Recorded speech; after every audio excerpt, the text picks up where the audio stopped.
Hello guys, तो नमस्ते प्रणाम। हम रउआ सबके भाई कॉमेडी हुआ है मनीष, और हमनी के आ गए बनी सब बागवानी में शूटिंग खत्म कैला के बाद। और बहुत गर्मी बा, यहाँ बहुत ठंडा ठंडा हवा बहता।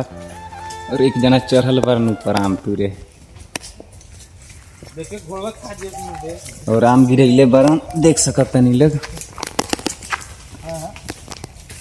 ई रहल आम, अब एकरा के खाइल जाई नीमक के साथ, बहुत मजा आई खटा खटा। और देखा और बा पीछे देख लोग घोड़ा। और बहुत जल्दी रउआ सबकी कॉमेडी देखे के मिली, तब तक हमनी के करतनी सब मस्ती। और विशाल भैया चढ़ल बरन ऊपर, देख सकतनी लोग ना लौकत हुन, काफी ऊपर बरन।